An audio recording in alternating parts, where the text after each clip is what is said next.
नमस्कार दोस्तों, स्वागत है आप सभी का हमारे जी नौकरी यूट्यूब चैनल पे। दोस्तों इस वीडियो में बात करूंगा 2022 पर्यावरण current affair. Very very important video, complete video को अंत तक जरूर देखें। तो चलिए स्टार्ट कर लेते हैं पहले क्वेश्चन के साथ। पहला क्वेश्चन है, भारत की पहली पूरी तरह से प्लास्टिक वेस्ट न्यूट्रल बनने वाली पहली भारतीय कंज्यूमर गुड्स कंपनी कौन सी बन गई है?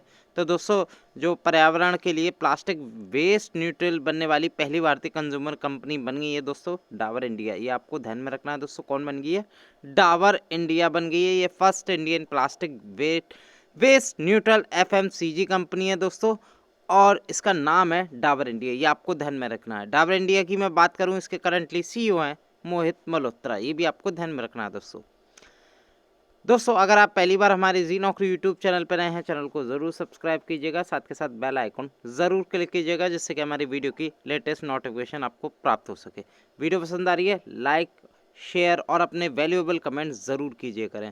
दोस्तों अगर इस वीडियो की पीडीएफ फाइल लेना चाहते हैं तो लिंक आपको हमारे टेलीग्राम का इस वीडियो के नीचे डिस्क्रिप्शन में दे रखा है, वहाँ से ज्वाइन करके हमारा टेलीग्राम चैनल इसकी पीडीएफ डाउनलोड कर सकते हैं। वहाँ से लिंक आपको नीचे डिस्क्रिप्शन में मिल जाएगा। अगला क्वेश्चन देख लेते हैं। हाल ही में किसने प्राकृतिक खेती को बढ़ावा देने के लिए जीवा कार्यक्रम शुरू किया? ये आपको ध्यान में रखना है दोस्तों।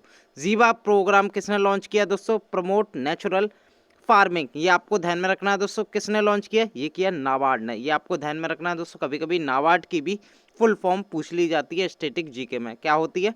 National bank for agriculture and rural development. ये नाबार्ड की फुल फॉर्म होती है, और हाल ही में इसने नेचुरल फार्मिंग या प्राकृतिक खेती को बढ़ावा के लिए जीवा कार्यक्रम शुरू किया है। नाबार्ड के वर्तमान चेयरमैन कौन है दोस्तों? वह है गोविंद राजुलू चिंताला। ये भी आपको ध्यान में रखना, पूछा जा सकता है एग्जाम में। अगले क्वेश्चन पे चलते हैं।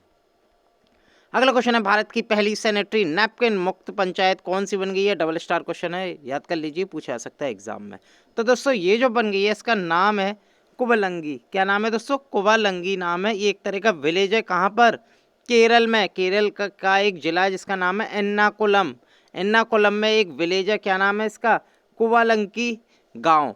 तो दोस्तों ये भारत का पहला सैनिटरी नैपकिन मुक्त पंचायत बन गई है। ये आपको ध्यान में रखना है। India first sanitary napkin free panchayat बन गई है दोस्तों कुबलंगी, याद रखना, पूछा जा सकता है एग्जाम में। उल्लेखनीय है कि कुबलंगी भारत का पहला मॉडल यानी कि पर्यावरण अनुकूल के तहत पहला पर्यावरण गांव भी है। ये भी आपको ध्यान में रखना है दोस्तों। तो कुबलंगी क्या है? भारत की पहली सैनिटरी नैपकिन मुक्त पंचायत है। कहाँ पर है ये? केरल के एर्नाकुलम जिले में पड़ती है, या केरल राज्य में पड़ती है। ये भी आपको ध्यान में रखना है। केरल के सीएम कौन है दोस्तों? पेन्नारी विजयन है, और यहाँ के गवर्नर मोहम्मद आरिफ कहाँ है? ये भी आपको ध्यान में रखना है दोस्तों। अगले क्वेश्चन देख लेते हैं। अगला क्वेश्चन है, हाल ही में पर्यावरण के सुधार के प्रति सचेत प्रयास करने के लिए प्रोत्साहित करने के लिए माझी वसुंधरा योजना किस राज्य की है? तो दोस्तों हाल ही में माझी वसुंधरा योजना चलाई जा रही है, किस राज्य के द्वारा? ये चलाई जा रही है दोस्तों महाराष्ट्र सरकार के द्वारा। ये आपको ध्यान में रखना है दोस्तों। माझी वसुंधरा का जो मतलब होता है दोस्तों इंग्लिश में माई अर्थ, यानी कि मेरी पृथ्वी।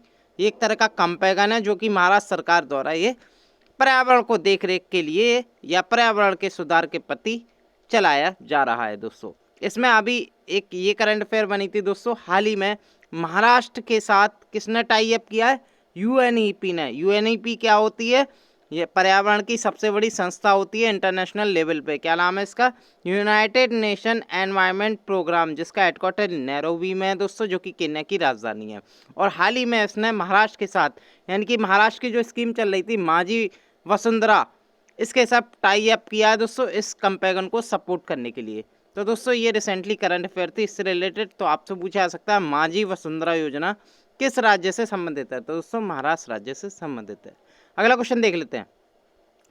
अगला क्वेश्चन है, भारत का पहला घास संरक्षण क्षेत्र कहाँ स्थापित किया गया, यानी कि India first grass conservation centre कहाँ स्थापित किया गया? तो दोस्तों ये किया गया रानीखेत। रानीखेत कहाँ पड़ता है दोस्तों?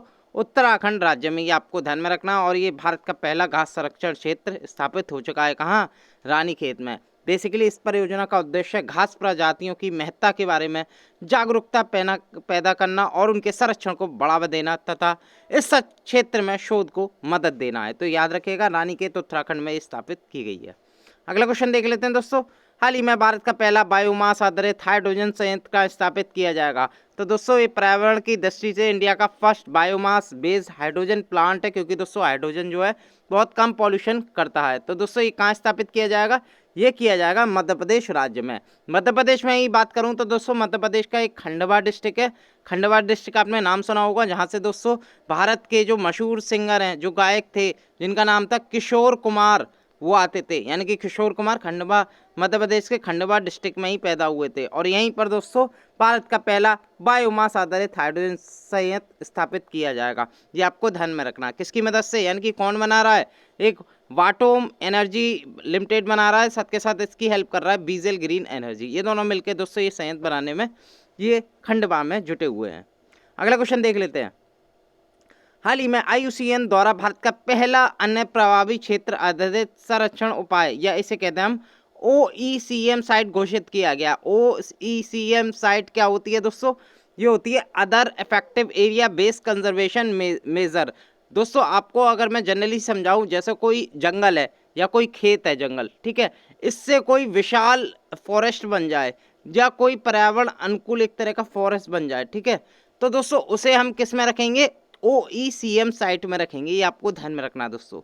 ये भारत का पहला दोस्तों अन्य प्रभावी क्षेत्र आधारित संरक्षण उपाय घोषित किया गया दोस्तों। किसके द्वारा? IUCN के द्वारा। किसे घोषित किया गया दोस्तों? ये आपको ध्यान में रखना है। इसका नाम है दोस्तों अरावली जैव विविधता पार्क। ये कहाँ पे स्थित है दोस्तों? ये स्थित है गुरुग्राम में। ये आपको ध्यान में रखना है दोस्तों। किसके द्वारा ये दी गई है दोस्तों? International union for conservation of nature, IUCN का आपने नाम सुना होगा, जिसके दोस्तों रेड डाटा बुक्स आपने नाम सुना होगा। रेड डाटा बुक्स कौन जारी करता है? वो IUCN के द्वारा ही जारी किया जाता है, जिसमें विलुप्त पक्षी या विलुप्त जीव, विलुप्त पेड़ पौधे की लिस्ट जारी की जाती है। तो IUCN के द्वारा ही जारी किया जाता है। और ये जो दर्जा दिया गया है दोस्तों OECM साइट का दोस्तों, ये अरावली जैव विविधता पार्क को दिया गया है, जो कि गुरुग्राम में स्थित है। किसके द्वारा? IUCN के ही द्वारा। अगला क्वेश्चन देख लेते हैं। अगला क्वेश्चन है, हाल ही में विश्व आर्द्र भूमि दिवस मनाया गया 2022 में। इसकी थीम क्या थी? तो सबसे पहले बता दूं, इसे इंग्लिश में वर्ल्ड वेटलैंड डे कहते हैं, जो कि प्रतिवर्ष 2 फरवरी के दिन मनाया जाता है। बेसिकली 2 फरवरी 1971 में दोस्तों रामसर कन्वेक्शन हुआ था, और उसी के उपलक्ष्य में हम वर्ल्ड में विश्व आर्द्र भूमि दिवस मनाते हैं दोस्तों। इस बार इसकी जो थीम रखी गई थी वो क्या रखी गई थी? वो थी दोस्तों सी ऑप्शन, यानी कि लोगों और प्रकृति के लिए आर्द्र भूमि कार्रवाई। तो आपसे पूछा जा सकता है, इंग्लिश में बात करूं इसे कह देंगे wetland action for people and nature. तो आपसे पूछा जा सकता है थीम के बारे में दोस्तों। अगला क्वेश्चन देख लेते हैं। अगला क्वेश्चन है, हाल ही में भारत में अपनी तरह का पहला राज्य स्तरीय पक्षी एटलस किस राज्य को मिला? तो दोस्तों ये किस राज्य को मिला? ये मिला केरल को। आपने पिक में देख लिया होगा, and Atlas of the birds of Kerala इसे कह देंगे। इस बर्ड एटलस का जो नाम है वो है an atlas of the bird of Kerala. ये पहला साइंटिफिक बर्ड एटलस है, जिसमें भी इसमें क्या बताया जाएगा? केरल में जितनी भी दोस्तों बर्ड हैं या पक्षी हैं, उनकी एक लिस्ट तैयार की जाएगी, यानी कि उनका एक साइंटिफिक एटलस तैयार किया जाएगा कि पक्षी में कितनी प्रजाति हैं, कितनी संख्या है टोटल। तो हर चीज़ से सूचित किया जाएगा इस एटलस में। इसे कह देंगे शॉर्ट में हम KBA, जो कि केरला बर्ड एटलस, यानी कि केरल राज्य को ये पहला राज्य स्तरीय पक्षी एटलस मिला है। ये आपको ध्यान में रखना है। Basically state level bird Atlas, जैसे कि मैंने आपको बताया, स्टेट लेवल में यानी कि केरला राज्य में जितनी भी बर्ड से जुड़ी प्रजातियाँ होंगी या उनकी संख्या होंगी, तो उनको विभाजित किया जाएगा और एटलस में दर्शाया जाएगा। ये आपको ध्यान में रखना है दोस्तों। और ये आज नहीं, ये वर्षों से ये एटलस में समाहित की जा रही हैं दोस्तों। और इन्हें मिलाकर दोस्तों आज एक एटलस बना है, जिसका नाम है an atlas of the bird of Kerala. पहली बार ये केरल राज्य में आया। अगला क्वेश्चन देख लेते हैं। हाल ही में इंडोनेशिया ने पर्यावरण कारणों के चलते अपनी राजधानी जकार्ता हटाकर, इससे पहले इंडोनेशिया की राजधानी जकार्ता थी, अब ये नई राजधानी किसको बनाई है? तो दोस्तों ये जो बनाई है इसका नाम है नुसंतारा। क्या नाम है दोस्तों? नुसंतारा। इंडोनेशिया में स्थित है ये। इंडोनेशिया के एक ईस्ट कालीमंतन, नाम सुना होगा, ईस्ट कालीमंतन एक तरह का राज्य है दोस्तों। वहाँ पर एक तरह का ये आइलैंड है जिसका नाम है नुसंतारा, और इंडोनेशिया की नई राजधानी हो गई। ये आपको ध्यान में रखना है। इससे पहले क्या थी? जकार्ता थी। अब क्या हो गई है? अब नुसंतारा हो गई है। क्यों हो गई है दोस्तों? क्योंकि दोस्तों ये पर्यावरण कारणों के चलते, क्योंकि इनकी पहली जो राजधानी थी जकार्ता, उसमें कई मिलियन आबादी हो गई है दोस्तों। साथ के साथ जो इंडस्ट्रियल सेक्टर है जकार्ता में, वो बढ़ रहा है, जिससे कि गैसें निकलती हैं दोस्तों, और एनवायरनमेंट काफ़ी प्रभावित होता है दोस्तों। तो बहुत कंजस्टेड सिटी हो गई है जकार्ता, और पॉल्यूशन की वजह से ही, यानी कि विभिन्न पर्यावरण के विभिन्न कारक होते हैं दोस्तों, उसकी वजह से ये जो अपनी राजधानी है ये कहाँ ले आए हैं, नुसंतारा में। ये आपको ध्यान में रखना, पूछा जा सकता है एग्जाम में। अगले क्वेश्चन पे चलते हैं। भारत के पहले जियो पार्क की स्थापना किस राज्य में की जाएगी? तो दोस्तों India first geo park to come up कहाँ आएगा दोस्तों? ये आएगा मध्य प्रदेश राज्य में। ये आपको ध्यान में रखना है। ये दोस्तों रिलायंस जियो वाला जियो नहीं है, ये जियो पार्क है, जैसे हम कहते हैं जूलॉजिकल पार्क, भूगर्भ पार्क हिंदी में बात करूं तो। भूगर्भ पार्क की स्थापना किस राज्य में की जाएगी? तो दोस्तों ये की जाएगी मध्य प्रदेश राज्य में। ये आपको ध्यान में रखना है। ये दोस्तों मध्य प्रदेश का एक जिला है जिसका नाम है जबलपुर। जबलपुर के पास एक नदी बहती है, कहाँ क्या बहती है दोस्तों? नर्मदा नदी। कहाँ से बहती है? जबलपुर जिले से बहती है। यहाँ का एक लामेहेता गांव है, वहाँ पर ये देश का पहला जियो पार्क की स्थापना की जा रही है। किसके द्वारा? जियोलॉजिकल सर्वे ऑफ इंडिया के द्वारा। ये भी आपको ध्यान में रखना है दोस्तों। अगला क्वेश्चन देख लेते हैं। हाल ही में पनामा जंगल में खोजी गई वर्षा मेढक, दोस्तों ये मेढक है दोस्तों, इसे हम रेन फ्रॉग भी कहते हैं। ये वर्षा मेढक की एक नई प्रजाति पाई गई दोस्तों। इसका नाम किस पर्यावरण कार्यकर्ता के नाम पर रखा गया है? तो दोस्तों इसका जो नाम रखा गया है वो रखा गया है ग्रेटा थुनबर्ग। आपने नाम सुना होगा दोस्तों, पर्यावरण कार्यकर्ता हैं दोस्तों, वर्ल्ड लेवल पे हैं, इन्होंने कई अवार्ड जीते हैं दोस्तों। चिल्ड्रन ऑफ द ईयर जीता है, और भी साइंटिफिक सेक्टरों में दोस्तों काफ़ी हद तक इन्होंने नाम कमाया। इनका नाम है ग्रेटा थुनबर्ग। दोस्तों ये सबसे कम उम्र की पर्यावरण कार्यकर्ता हैं दोस्तों। ये कहाँ से बिलोंग करती हैं? ये आती हैं दोस्तों स्वीडन देश से। ये आपको ध्यान में रख, स्वीडन की हैं दोस्तों। ग्रेटा थुनबर्ग पूछा जा सकता है आपसे दोस्तों। और हाल ही में जो पर्यावरण जो पनामा के जंगल हैं दोस्तों, उसमें एक रेन जो स्पीसीज होती है दोस्तों, यानी कि जो मेढक की जो प्रजाति है, जिसे हम कह देंगे दोस्तों वर्षा मेढक, इसका नाम किसके नाम पर रखा गया था? तो दोस्तों वो ग्रेटा थुनबर्ग के नाम पर रखा गया है। क्या रखा गया है? जो मेढक का नाम है दोस्तों, आप फोटो देख सकते हैं, इसका नाम है ग्रेटा थुनबर्ग रेनफोर्क, इसका पूरा नाम है। पनामा फॉरेस्ट आपको पता ही है, अमेरिका के मध्य अमेरिका में ये फैला हुआ है। पनामा बेसिकली एक देश है दोस्तों, उसमें ये फैला हुआ है। अगला क्वेश्चन देख लेते हैं। अगला क्वेश्चन है, हाल ही में भारत की सुपर मॉम बाघिन का निधन हो गया, उन्हें किस नाम से पुकारा जाता था? तो दोस्तों उन्हें पुकारा जाता था कॉलर बाली। काफ़ी चर्चित में रही थी दोस्तों, आप देख सकते हैं टाइगर, इनका नाम है कॉलर बाली। काफ़ी उम्र दराज थी दोस्तों, इनकी करीब 16 साल से ऊपर उम्र थी, और इनका निधन हो गया था दोस्तों हाल ही में पेंच टाइगर रिजर्व में, जो कि मध्य प्रदेश में स्थित है। इन्होंने दोस्तों अपने जीवन काल में 29 शावकों, कब को हिंदी में कहते हैं दोस्तों? शावक, 29 कब्स को जन्म दिया था, और ये एक वर्ल्ड रिकॉर्ड था दोस्तों। इनका नाम था कॉलर बाली, इन्हें प्यार से सुपर मॉम बुलाते थे, और हाल ही में इनका निधन हो गया। पूछा जा सकता है आपसे। अगला क्वेश्चन देख लेते हैं दोस्तों। हाल ही में भारत की सबसे उम्रदराज मादा स्लॉथ, आप देख सकते हैं मादा स्लॉथ है, इस भालू का निधन हो गया दोस्तों। इसे हम किस नाम से पुकारते थे? तो दोस्तों इंडिया का ओल्डेस्ट स्लॉथ बियर है, भारत का सबसे उम्रदराज मादा स्लॉथ है दोस्तों, इसलिए पूछा जा सकता है। इसका जो नाम दिया गया था वो दिया गया था गुलाबो, और इसकी जो उम्र थी वो दोस्तों 40 साल थी। क्या, कितने साल थी? 40 साल थी। और इसे दोस्तों one Vihar national park and जू भोपाल में देखा गया, वहाँ पर इसकी मृत्यु हो गई। ये भारत का सबसे उम्रदराज मादा स्लॉथ भालू था, इसका नाम गुलाबो था। अगला क्वेश्चन देख लेते हैं। हाल ही में किस भारतीय टाइगर रिजर्व को TX2 पुरस्कार प्रदान किया गया? दोस्तों मैंने आपका ये क्वेश्चन पुरस्कारों में भी कराया था, लेकिन पर्यावरण की दृष्टि से मुझे ये पर्यावरण में कवर करना पड़ा। तो दोस्तों ये प्रेस्टिजियस TX2 अवार्ड था, जिसका मतलब है टाइगर डबल करना, यानी कि डबलिंग टाइगर पॉपुलेशन। तो दोस्तों आप देख सकते हैं ये टाइगर है। टाइगर पुरस्कार किसे मिला, या हम कहते हैं TX2 पुरस्कार किसे दिया गया? तो दोस्तों ये जो मिला सत्यमंगलम टाइगर रिजर्व को दिया गया, जो कि तमिलनाडु के एरोड डिस्ट्रिक्ट में पड़ता है सत्यमंगलम टाइगर रिजर्व। इसकी दोस्तों जो जनसंख्या थी 2010 जो डबल हो गई थी ऑलमोस्ट, यानी कि जो 80 हो गई थी सिंस 2000 से, यानी कि 80 से कम थी।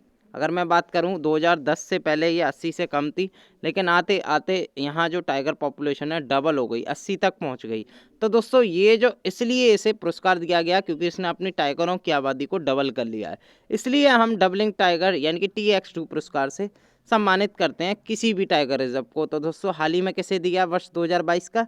ये सत्यमंगलम टाइगर रिजर्व को दिया गया। इसके अलावा दोस्तों अगर मैं बात करूं इंटरनेशनली, तो हाल ही में एक बर्दिया नेशनल पार्क है नेपाल का, उसने भी जीत लिया। तो आपसे पूछा जा सकता है बर्दिया नेशनल पार्क कहाँ है? नेपाल में स्थित है, और हाल ही में इसे भी TX2 अवार्ड दिया गया। अगले क्वेश्चन पे चलते हैं। अगला क्वेश्चन है, हाल ही में वर्ष 2021 के लिए राष्ट्रीय नस्ल संरक्षण पुरस्कार किसे दिया गया? दोस्तों संस्करण तो 2021 था, लेकिन ये जो दिए गए पुरस्कार ये वर्ष 2022 में दिए गए। तो दोस्तों इसका क्या नाम है? नेशनल ब्रीड कंजर्वेशन अवार्ड दोस्तों नस्ल संरक्षण के लिए दिया जाता है, और दोस्तों बेसिकली पर्यावरण में भी आता है। तो दोस्तों मैं आपको ये क्वेश्चन करा भी चुका हूँ, लेकिन पर्यावरण में आने की वजह से मैंने इस क्वेश्चन का समावेश किया है। तो दोस्तों ये जो मिला है कवासू को, कवासू क्या है? बी ऑप्शन सही है। कवासू क्या है? Kerala veterinarian animal science university इसकी पूरी फुल फॉर्म है, और हाल ही में इसे राष्ट्रीय नस्ल संरक्षण का पुरस्कार दिया गया है। किसके द्वारा? Indian council of agriculture research के द्वारा। अगले क्वेश्चन की मैं बात करूं दोस्तों, हाल ही में भारत के जल महोत्सव एक तरह का जल से रिलेटेड यानी कि पर्यावरण से रिलेटेड है, और उसके लिए रूप में अंतर्राष्ट्रीय पुरस्कार दिया गया। भारत का एक अद्वितीय जल और साहसिक कार्निवाल है दोस्तों। किस देश ने अंतर्राष्ट्रीय पुरस्कार दिया जल के क्षेत्र में, यानी कि भारत का जो जल महोत्सव है किसे दिया? ये दोस्तों स्पेन ने दिया, ये आपको ध्यान में रखना है। अवार्ड का नाम क्या था दोस्तों? भारत के अद्वितीय जल और साहसिक कार्निवाल इसका नाम था। और दोस्तों ये मध्य प्रदेश में मनाया जाता है जल महोत्सव बड़े लेवल पर, और उसने ये अवार्ड जीता। ये स्पेन ने दिया, ये अंतर्राष्ट्रीय पुरस्कार है।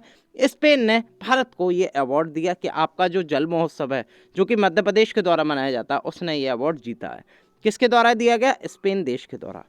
अगले क्वेश्चन की मैं बात करूं दोस्तों, हाल ही में राष्ट्रीय जल पुरस्कार बांटे गए दोस्तों। तो जल संरक्षण प्रयासों में सर्वश्रेष्ठ राज्य के रूप में किसे चुना गया? तो दोस्तों ये जो चुना गया है उत्तर प्रदेश राज्य को चुना गया। ये भी क्वेश्चन मैं आपको करा चुका हूँ, लेकिन पर्यावरण टॉपिक है हमारा, पर्यावरण से जुड़े हुए जितने भी तथ्य होते हैं मुझे समावेश उस क्वेश्चन का कराना पड़ता ताकि आपका रिवीजन भी हो सके और आपको नए क्वेश्चन भी मिल सकें।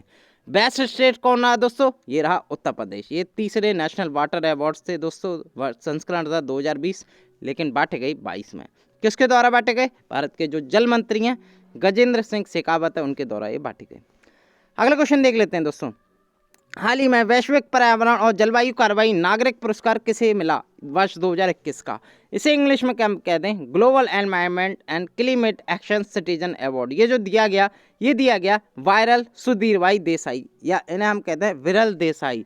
विरल सुधीर भाई देसाई इनका नाम है। इन्हें दोस्तों गुजरात के ग्रीन मैन के रूप में भी जाना जाता है। तो दोस्तों इन्हें मिला, विरल देसाई को मिला वैश्विक पर्यावरण और जलवायु कार्यवाही नागरिक पुरस्कार। ये भी आपको ध्यान में रखना है दोस्तों। अगला क्वेश्चन ये भी आपको मैं बता चुका हूं दोस्तों, यूएनडीपी की पहली युवा जलवायु चैंपियन कौन बन गई है? यानी कि India first development programme UNDP youth climate champion. Very very important question है, double star triple star question है दोस्तों, ये पूछा जाएगा। तो इनका जो नाम है प्राजक्ता कोहली नाम है दोस्तों, बेसिकली मुंबई से बिलोंग करती है, और ये मशहूर यूट्यूबर हैं दोस्तों। इनके यूट्यूबर को यूट्यूब प्रमोट भी कर रहा है, पर्यावरण से जुड़े मुद्दे उठाती हैं, जैसे ग्लोबल वार्मिंग हो गई, क्लाइमेट क्राइसिस हो गई, बायोडायवर्सिटी लॉस हो गया दोस्तों। तो इनसे क्या है, युवा प्रभावित होता है, और युवा को भी ये इनकरेज करती हैं दोस्तों इन मुद्दों पर बात करने से, इन मुद्दों का संरक्षण करने से। ग्लोबल वार्मिंग, क्लाइमेट क्राइसिस, तो जितने भी पर्यावरण कारक हैं दोस्तों उन पर ये काम करती हैं। इनका नाम है प्राजक्ता कोहली, और ये यूएनडीपी इंडिया की पहली युवा जलवायु चैंपियन बन गई हैं। याद रखिएगा, पूछा जा सकता है। अगला क्वेश्चन देख लेते हैं, हाल ही में भारत की पहली राज्य सरकार के स्वामित्व वाली वन्यजीव डीएनए परीक्षण प्रयोगशाला का उद्घाटन किया गया। याद रखना, ये भारत की पहली है दोस्तों जो कि राज्य सरकार के अधीन होगी, वन्यजीव डीएनए परीक्षण प्रयोगशाला। इसका नाम है दोस्तों, कहाँ स्थित है ये? India first state wild life DNA testing analysis lab, ये स्थित है दोस्तों नागपुर में। नागपुर जो कि संतरे के लिए फेमस है, और नितिन गडकरी की कंस्टिट्यूंसी भी है, और यहाँ पर ये स्थापित की जाएगी भारत की पहली राज्य स्वामित्व वाली डीएनए परीक्षण प्रयोगशाला है दोस्तों। महाराष्ट्र के सीएम कौन है? उद्धव ठाकरे हैं दोस्तों। और एक चीज़ और बता दूं, इससे पहले 2 और हैं दोस्तों जो केंद्र सरकार के स्वामित्व में, यानी कि केंद्र सरकार के अधीन है, जैसे देहरादून हो गई, एक हो गई हैदराबाद, अब ये तीसरी बनी है, लेकिन इस तीसरी को राज्य के अधीन करा गया है जो कि नागपुर में बनी गई है। पूछा जा सकता है आपसे, ये एक तरह की लेबोरेटरी है जिसमें जितने भी वाइल्ड लाइफ के जितने भी जीव होते हैं दोस्तों उनकी डीएनए टेस्टिंग की जाती है। अगला क्वेश्चन देख लेते हैं, किफ़ायती और स्वच्छ ऊर्जा में वैश्विक उत्कृष्टता केंद्र हाल ही में किस आईआईटी संस्थान में खोला गया? तो दोस्तों मैंने साइंस एंड टेक में आपको बताया था, यह चर्चित आईआईटी संस्थान में भी ये क्वेश्चन कराया था, और पर्यावरण से जुड़ा है इसलिए मुझे कवर करना पड़ा। तो दोस्तों global centre of excellence an affordable and clean energy, ये कहाँ खुला है? ये IIT धारवाड़ में खुला है। धारवाड़ कहाँ पड़ता है? कर्नाटक में। ये आपको ध्यान में रखना है दोस्तों। धारवाड़ बेसिकली एक तरह का रेंज भी है दोस्तों, पहाड़ भी है दोस्तों कर्नाटक में। धारवाड़ से बेसिकली आयरन ओर की प्राप्ति भी होती है दोस्तों। बात करूँ ये किसके द्वारा विकसित किया गया है? भारत का पहला किफ़ायती और स्वच्छ ऊर्जा वैश्विक उत्कृष्टता केंद्र, तो दोस्तों IIT धारवाड़ और हनीवेल होम टाउन सॉल्यूशन के द्वारा ये निर्माण इसका किया गया है। आप देख सकते हैं भारतीय प्रौद्योगिकी संस्थान धारवाड़ में स्थापित किया गया है। अगले क्वेश्चन पे चलते हैं। विश्व की पहली हाइड्रोजन से चलने वाली फ्लाइंग बोट कौन सा देश लॉन्च करेगा? करा चुका हूँ ये क्वेश्चन मैं पहले, लेकिन पर्यावरण की दृष्टि से इंपॉर्टेंट क्वेश्चन है दोस्तों ये विश्व का पहला हाइड्रोजन पावर्ड फ्लाइंग बोट है दोस्तों। इसका नाम रखा गया है द जेट। आप फोटो देख सकते हैं दोस्तों। ये इसलिए इंपॉर्टेंट है क्योंकि हाइड्रोजन से चलेगी और आपको मालूम है दोस्तों हाइड्रोजन से पॉल्यूशन नहीं होता, तो काफ़ी किफ़ायती है पर्यावरण की दृष्टि से। ये किसने डेवलप किया है दोस्तों? ये जो किया है ये Swiss startup the jet zero emission के द्वारा किया गया है। और ये जो लॉन्च किया जाएगा तो दोस्तों ये UAE संयुक्त अरब अमीरात का एक शहर है, नाम सुना होगा दुबई में ये लॉन्च किया जाएगा। क्यों लॉन्च किया जाएगा? क्योंकि दोस्तों वर्ष 2023 में दुबई में COP28 की बैठक है, इसलिए उनको दिखाने के लिए, यानी कि बड़े बड़े अंतर्राष्ट्रीय सदस्य आएंगे COP28 में जुड़ने के लिए, तो दोस्तों उन्हें प्रभावित करने के लिए ये एक तरह की बोट बनाई जाएगी जिसमें उनके COP28 के जितने भी मेंबर होंगे, देश होंगे दोस्तों, उनके लोगों को इसमें बैठाया जाएगा और एक सैर कराई जाएगी, यानी कि एक नई आधुनिक तकनीक से परिचय भी दिलाया जाएगा।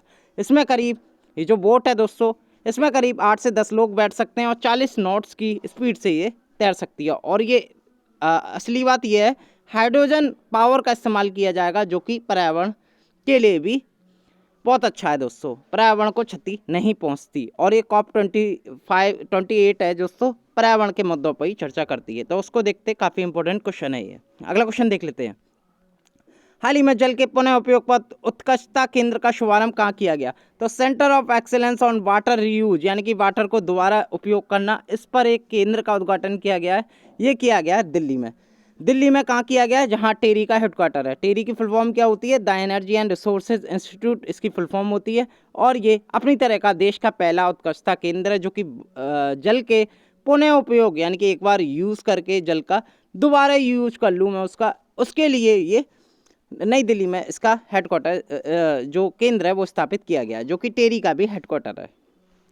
अगले क्वेश्चन की मैं बात करूं, हाल ही में नवंबर 2021 में दोस्तों ये जलवायु परिवर्तन प्रदर्शन सूचकांक का उद्घाटन किया गया था, यानी कि 22 में ये निकाला गया था। इसमें भारत को कौन सा रैंक मिली थी? तो दोस्तों इसमें इंडिया की रैंक थी 10th। इसे हम इंग्लिश में पढ़ते हैं क्लाइमेट चेंज परफॉर्मेंस इंडेक्स, इसे कह दूँ। वर्ष 2022 के संस्करण के नाम से निकला था जो कि नवंबर 2021 में जारी किया गया था। इसमें इंडिया की रैंक आई थी दोस्तों 10th, 10वीं रैंक थी। और इसमें जो टॉप किया था वो डेनमार्क के द्वारा टॉप किया था। और इसमें दोस्तों जो इंडेक्स ये निकाला गया था जर्मन वॉच के द्वारा निकाला गया था। इसके साथ साथ से मेंबर भी थे जिनके द्वारा, लेकिन मेनली आपको याद रखना जर्मन वॉच। अगला क्वेश्चन देख लेते हैं। भारत का पहला खिलौना क्लस्टर, जो खिलौना निर्माण पारिस्थितिकी तंत्र है दोस्तों, एक तरह से बनाया जाएगा। इसका नाम है कोप्पल टॉय क्लस्टर। ये किस राज्य में स्थापित किया जाएगा? तो दोस्तों एक तरह का कोप्पल टॉय क्लस्टर बनाया जाएगा जो कि एक पर्यावरण पारिस्थितिकी तंत्र की तरह काम करेगा। ये बनाया जाएगा दोस्तों कर्नाटक में। ये आपको ध्यान में रखना है दोस्तों। एक तरह का दोस्तों ये जो डेवलपिंग कर रही है एक्वास इंफ्रा कंपनी है, जिसके द्वारा ये एक तरह का जितने भी राज्य में, यानी कि कर्नाटक बना रहा है, तो कर्नाटक राज्य में जितने भी खिलौना आपने सुना होगा दोस्तों, प्ले जिससे बच्चे खेलते हैं दोस्तों, उसका निर्माण ये राज्य में किया जाएगा। एक तरह का इकोसिस्टम क्रिएट किया जाएगा जहाँ दोस्तों जितने भी खिलौना बनाए जाएंगे वो इसी क्षेत्र के अंदर बनाए जाएंगे। इसे हम कहते हैं कोप्पल टॉय क्लस्टर, इसका नाम दिया गया, जो कि खिलौना निर्माण पारिस्थितिकी तंत्र होगा, उसके अंतर्गत ही किया जाएगा कर्नाटक सरकार के द्वारा। अगले क्वेश्चन की बात करूं, भारत का पहला LPG सक्षम और धूम्रपान मुक्त राज्य कौन बन गया दोस्तों? तो first LPG enabled and smoke free state. Smoke को क्या कहते हैं दोस्तों? धूम्र कहते हैं। धूम्रपान स्मोकिंग भी होता है, स्मोक फ्री आप कैसे भी लगा सकते हैं। तो दोस्तों ये फर्स्ट LPG इनेबल और स्मोक फ्री स्टेट बन गया। कौन बन गया है? हिमाचल प्रदेश। ये आपको ध्यान में रखना, पूछा जा सकता है। मैं हमेशा कहता हूँ पहला जो भी होता है देश विदेश राज्य में, वो हमेशा एग्जाम में पूछा जाता है। हिमाचल प्रदेश के CM कौन है दोस्तों? वो है जयराम ठाकुर, और यहाँ के गवर्नर हैं राजेंद्र अर्लेकर। ये भी आपको ध्यान में रखना है। हिमाचल प्रदेश भारत का पहला एलपीजी सक्षम और धूम्रपान मुक्त राज्य बन गया है। अगला क्वेश्चन देख लेते हैं। 19वीं साइट्स कॉप 19 सम्मेलन 2022 कहाँ आयोजित होगा? वेरी वेरी इंपॉर्टेंट क्वेश्चन है दोस्तों। कॉप की फुल फॉर्म होती है conference of party to the convention on international trade in endanger species of wild fauna and flora. एक तरह की साइट्स की फुल फॉर्म होती है दोस्तों। साइट्स जो कि कॉप 19 सम्मेलन का आयोजित करेगा वर्ष 2022 में। ये कहाँ किया जाएगा? ये जो किया जाएगा ये पनामा सिटी में किया जाएगा। ये आपको ध्यान में रखना, पनामा सिटी, जहाँ पनामा के जंगल हैं, जैसे मैं आपको बताया था, जहाँ रेन फ्रॉग की भी प्राप्ति हुई थी, जो ग्रेटा थनबर्ग के नाम से रखा गया था, वहाँ पर ये इसका आयोजन किया जाएगा पनामा में।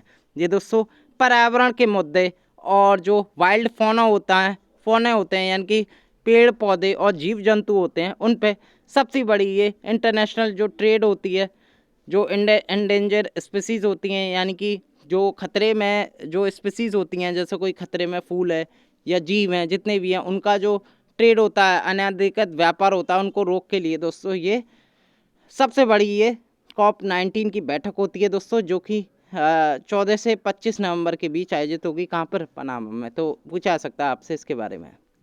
अगला क्वेश्चन देख लेते हैं। हाल ही में पेटा ने किस बॉलीवुड अभिनेत्री को इंडिया का 2021 पर्सन ऑफ द ईयर चुना है? मैं आपको चर्चित महिलाओं में इनके बारे में बता चुका हूँ। पर्यावरण से जुड़ा हुआ है, इसलिए क्वेश्चन मैंने समावेश किया इसका। ये पर्सन ऑफ द ईयर चुनी गई है, इनका नाम है दोस्तों आलिया भट्ट। पेटा क्या होता है? People for ethical treatment of animal India के लिए, और बॉलीवुड स्टार है, इनका नाम है आलिया भट्ट दोस्तों। ये आपको ध्यान में रखना है दोस्तों। अगला क्वेश्चन है दोस्तों। हाल ही में गोल्डन पिकॉक पर्यावरण प्रबंधन पुरस्कार 2021 से किसे सम्मानित किया गया? वेरी वेरी इंपॉर्टेंट क्वेश्चन है दोस्तों। इसका जो इंग्लिश में ट्रांसलेशन है global peacock environment management award इसे कहते हैं, और हाल ही में दिया गया इसे सेल को। सेल क्या है? स्टील अथॉरिटी ऑफ इंडिया है, ये आपको ध्यान में रखना है दोस्तों। सेल को मिला ये गोल्डन पिकॉक पर्यावरण प्रबंधन पुरस्कार दोस्तों। ये ट्रिपल स्टार क्वेश्चन है, हमेशा ये एग्जाम में पूछा जाएगा। पर्यावरण से जुड़ा हुआ पुरस्कार है, वेरी वेरी इंपॉर्टेंट है, जिसे हाल ही में दिया गया वर्ल्ड एनवायरनमेंट फाउंडेशन के द्वारा। किसे दिया गया? स्टील अथॉरिटी ऑफ इंडिया के द्वारा दिया गया। ये आपको ध्यान में रखना दोस्तों। इस वीडियो में इतना ही। अगले वीडियो के साथ एक बार फिर मैं हाजिर होऊंगा। बहुत बहुत धन्यवाद।